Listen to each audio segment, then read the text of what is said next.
Hi, and welcome to our Infinite Flight video training series. My name's Tyler, and today we're talking about ground control.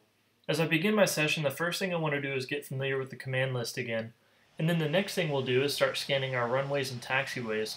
We want to check and see if there's any existing aircraft before we start, and it's also a good idea to become familiar with your taxiways, ramps, and parking spaces. The next thing is we're going to choose the runway in use. The goal is to have aircraft departing and landing into the wind. So remember, the runway heading is always to, so heading to 360, and the wind direction is always from, so from 360. So a quick way to determine the runway in use is find your wind direction, and then from your available runways, find the runway heading that is closest to your wind direction. So if you have wind from 350, then 36 would be a great option because the runway is heading 360. To start this session, we have November 160 Whiskey Papa requesting pushback. Now, the important thing to remember with pushback is that not all aircraft are going to require pushback based on their location and the type of aircraft. So your Cessna 172s, Spitfires, etc., they're not going to require a pushback. And sometimes even aircraft with those capabilities may not need it. Depending on their position, they may be able to just pull straight forward. Whiskey Mike 234. Okay, so the Spitfire is just requested to taxi, and as we mentioned, Spitfire, much like other props in Infinite Flight, do not have pushback capabilities, so we're going to go ahead and taxi him to runway 05, which helps us spread traffic, since we have other aircraft near runway 02. So New Zealand has requested pushback, and we have no other aircraft requesting pushback, so we're going to go and give it to him. And the next person calling us is Wizz Air. So we're going to go ahead and give that pushback as well because there's no conflict here. New Zealand 397, Wizz Air 840. The next thing I want to talk about is give way commands. So we've just had the citation that we originally gave a pushback to. He's ready to taxi, but as you can see there's an aircraft, the Spitfire, passing left to right. So we're going to go and tell him give way to aircraft on your left, and that lets him know that he's following that aircraft and to not pull out in front of him. Next, we're going to tell the Spitfire to cross runway 02. So we've checked our radar, we don't see anyone on final, and there's no one on the runway, so we're going to go ahead and give him that crossing. After that, we'll talk to the citation, tell him to taxi to runway 05 along with a crossing instruction, and now we're done with those two aircraft. November 16 Sierra Whiskey Papa. November 16 Sierra Whiskey Papa. So as you can see here, Air Canada has requested a pushback, and he's pretty well separated from others, so we're just going to go ahead and tell him to push back as well. Pushback approved. Air Canada 7. Okay, so to fast forward a little bit, we have the Spitfire and the citation are crossing runway 02, and Wizz Air is called up ready to taxi. Now because he's already facing runway 05, it just makes sense to taxi him to that runway, rather than make a 180 on the taxiway.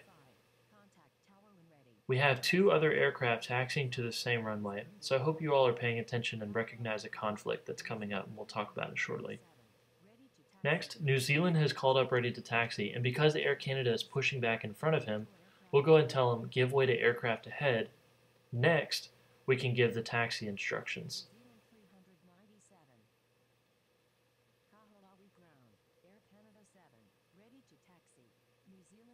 So Air Canada is ready to taxi, so we tell him taxi to runway 02. New Zealand is following him because he's been given that give way instruction.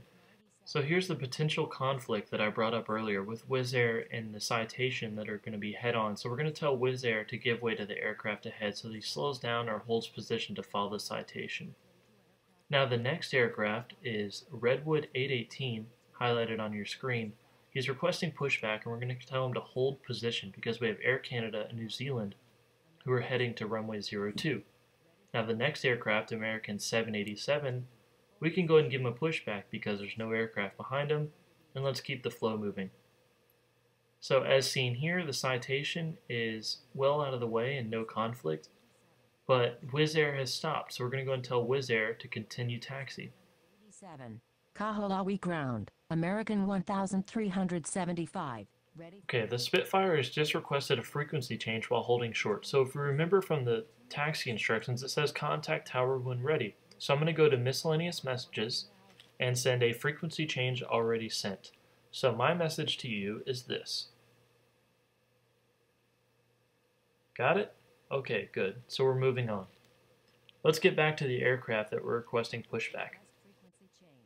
Air traffic control is on a first come, first served basis. So although we've had the 777 request pushback, we're going to go and give pushback first to Redwood 818, who is waiting for New Zealand and Air Canada to pass. So we're giving pushback, and the next thing we're going to do is respond to American 1375. We're going to go and tell him to hold position because we still have American 787 pushing back directly behind him. Next, we'll go back to our 777, and we'll go and tell him to hold position as well, because that's going to be a potential conflict with Redwood 818. Delta X-ray Juliet 17. The next thing I want to talk about is extremely important for ground controllers. You need to always be aware of runway incursions. If an aircraft is beyond the hold short line, they are considered to be on the runway. So many times we think of a runway incursion to look a lot like this, when in reality it can look just like this. So if we look from the pilot's perspective, his nose gear is just barely beyond the line, but he is still considered to be on the runway. So please make sure that you're extremely careful, pilots. Alright, the last thing I want to talk about is aircraft taxiing to park. So here you see the Spitfire has just exited the runway. Now it's extremely important that when you exit the runway, you pull past the hold short line. So as you can see there, he was still technically on the runway. Now he's contacted me requesting taxi to park, so simply tell them taxi to parking. Now keep in mind they may need a runway crossing, so just have some situational awareness. Well, that's it for today's ground control tutorial. Be sure to find us on Facebook or Twitter, and you can also check us out on the community forum. For more of our video tutorial series, subscribe to the YouTube channel and we'll see you next time.